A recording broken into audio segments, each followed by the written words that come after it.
Good morning, ladies and gentlemen. Welcome to the show. Glad to have you guys here on this July 17th, 2024, a Wednesday, midweek. Here we go. Now, the United States officials are considering a severe chip crackdown in China.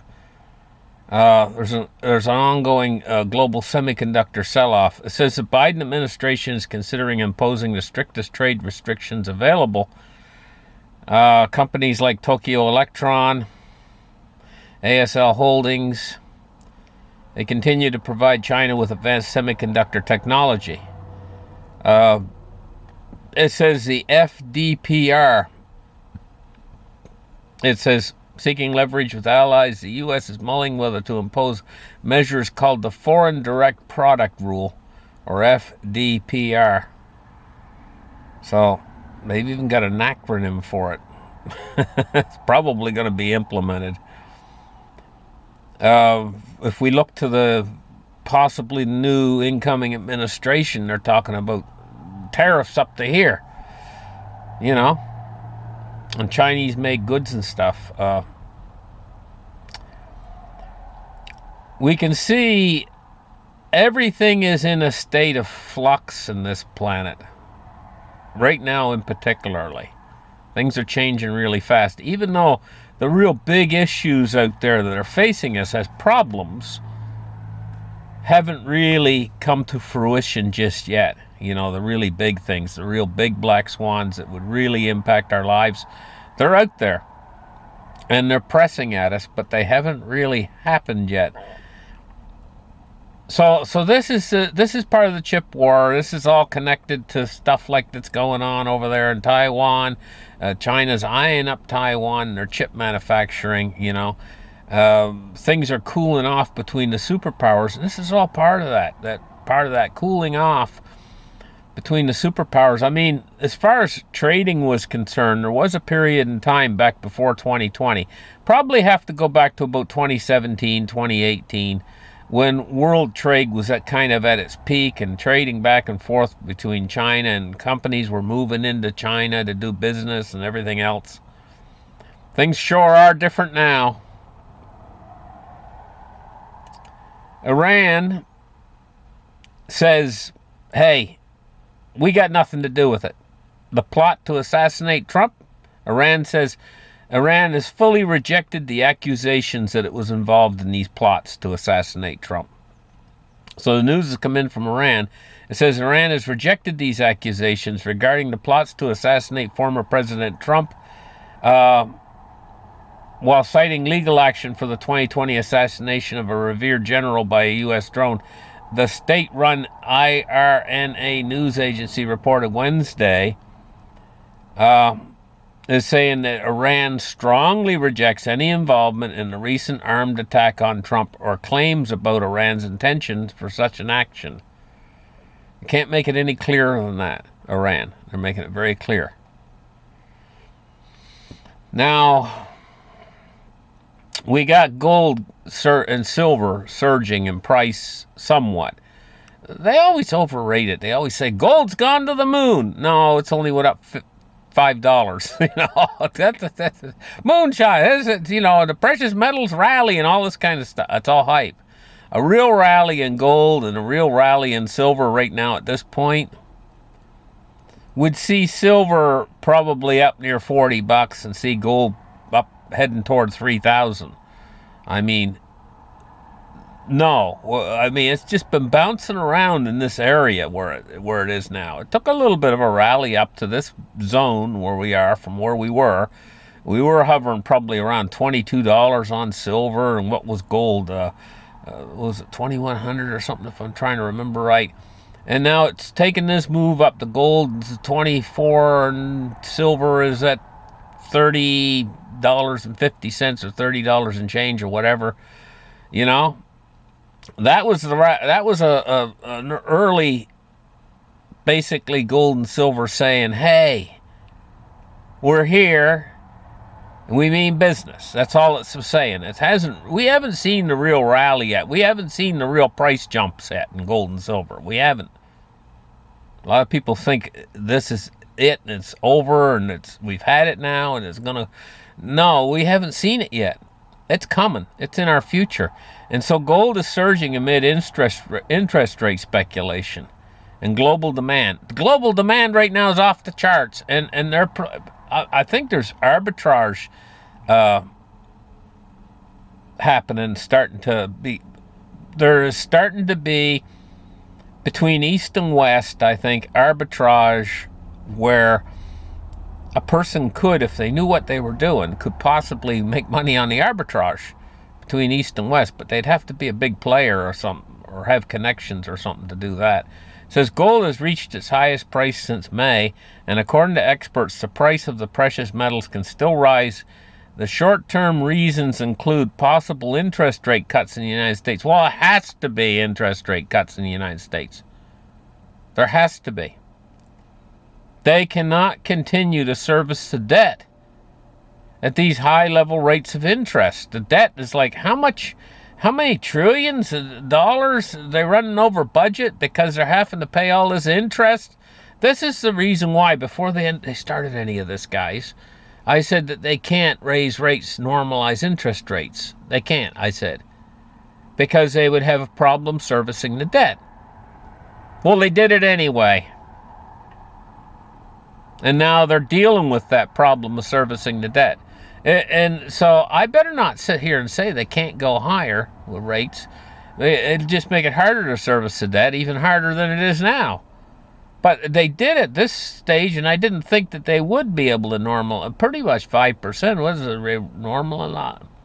Somewhat normalized them from where they were down at 0. So they did it. And I thought the economy would implode if they did that. Well, it hasn't really imploded. But I think somehow we're going to pay the price. It's just, I think there's kind of like a delayed effect upon that or whatever, you know. So gold's doing good right now, and this is not going to go away. This is going to stay. We're in a rally that's probably going to last 30 years. And of course, toward the tail end of this thing is where it's going to be the biggest. Is when the rally really, like, we got to get a couple more years under our belt. Then come back and tell me how gold and silver's doing. It's going to be absolutely spectacular. Taking a look right now, we got these weather events that we just get over one. Heck, get flooding here in Nova Scotia and stuff, you know, and now it's in Chicago right now, and they're cleaning up after tornadoes pounded the Midwest. Well, they just got done with Texas. Texas is still like, 200,000 people still sitting in the dark? You don't even get over one of these weather anomalies, and another one strikes now, you know? So in Chicago right now, they're cleaning up, and look at this picture, trees falling across cars and everything else, you know. That's becoming the normal. People are getting used to seeing that now. So they don't go in shock and awe like it used to be when people would see photos like that from town nearby them or whatever with a big tree down across a car and houses without power and everything else. People used to be like, oh, what a storm. I never saw a storm like that before ever. Now it's an everyday thing and everywhere. You're just like, just another one. Just another tornado. Nothing to that. We're going to get so jaded in the end, the tornado could be coming down on top of our house and say, just another one. I'm going back in and watch TV. Just another twister. There's a twister. Martha, look, there's another twister in the yard. Oh, come on back in here, George. The potatoes are almost cooked. You know, that's the way we're going. Okay. The Dow Jones is notching in record and closing in record highs. Small caps are surging on rate cut bets. Yeah. The cuts are coming. And so is the inflation on the other side of it. Trust me on that one. Excuse me, guys. Terrible itch. in my nose. But listen, guys. I've been having a bit of trouble the last few days. Actually, about the last 4 or 5 days. I'll tell you, my shoulder has been. I don't know whether I got arthritis in it or what, but man, it's been giving me a fit of aggravation, And every time I move, it's pain in the shoulder. Or I don't know whether I pulled a ligament or I twisted a muscle or what in the heck I did. I mean, I was mowing grass before it hit me, and so I'm kind of blaming it on that. Maybe it was the pull cord on the lawnmower or whatever. My lands, it's been acting up the last 4 or 5 days, and I'll tell you that I never knew a shoulder could hurt you so bad. So much pain could come out of your shoulder. Anyway, I ain't too much worried about it. If it continues for another week or so, I'm going to go see the doctor about it if it keeps on. But it doesn't get better pretty soon. A little bit worried about it because I never had that kind of bad shoulder pain before. I didn't know shoulders could give you so much trouble. Anyway, talking about this, the stock market right now, the Dow Jones Industrial Average is reaching all-time highs. And the S&P 500 is also going up. And the thing about it is they're sitting there and they're saying, hey, the Fed's got to pivot. Well, listen, when the Fed started all this tightening and stuff, I said that they were going to be forced to pivot. Forced to pivot. Well, they haven't been forced to pivot yet. But that could still happen, where the conditions in the economy could turn downward so sharply that they're forced to pivot quickly. And what effect would that have on markets? A quick pivot. Now, taking a look at this, they are building these they call them wonder materials that can transform electronics. And atom by atom, they're building these secret materials, the researchers. Researchers have achieved record-breaking electron mobility in a new material, paving the way for revolutionary advances in electronic devices and in electronic technology. So this means we're going to still continue with our advancement in Moore's Law. It's just a matter of time until the computers are all self-aware and start thinking for themselves. And of course, they're going to be unified. This is the problem with humanity and why our technology level's been so slow all this time.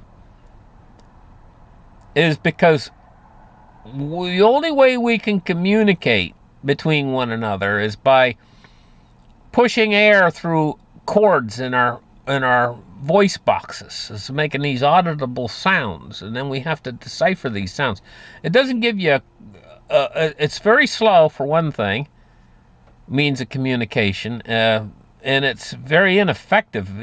Sometimes it's hard to get the point across or the idea across. Electronics don't have to communicate that way. They communicate electronically through a binary code of ones and zeros. It's almost instantaneous when you can get the speed fast enough.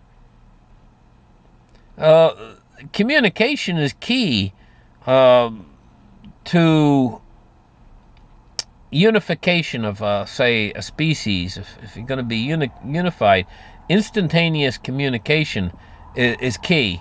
And that's the key to opening up new technologies, because if you can compare ideas and stuff almost instantaneously, and everybody knows basically what the other guy's thinking, because what they do is they can transfer those thoughts to computer, and then the computer can then make it so that everything's organized and structured. It's totally different, it's all got down to speed. We would get there. Our technology, we've been slowly progressing since the time we lived in caves to where we are now. And we would continue on with that slow progression. We would get there in the end, but it might take another 100,000 or 200,000 years at the rate we're going. But with these new technologies that they're weaving together, We could have an explosion in technology within the next 5 years. And it seems like we're right on the verge of that. Now, taking a look at the silver price today, it's down 98 cents. It's really shouldn't be down that much considering gold hasn't dropped that much. So we're at $30.22. We're down 98 cents today. But take a look at gold. Gold hasn't moved that much to the downside. Let's just add.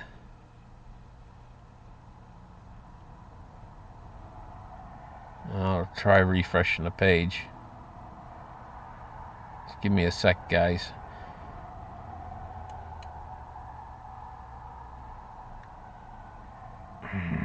That's aggravating. They pop these ads in, but now it's the page is not responding.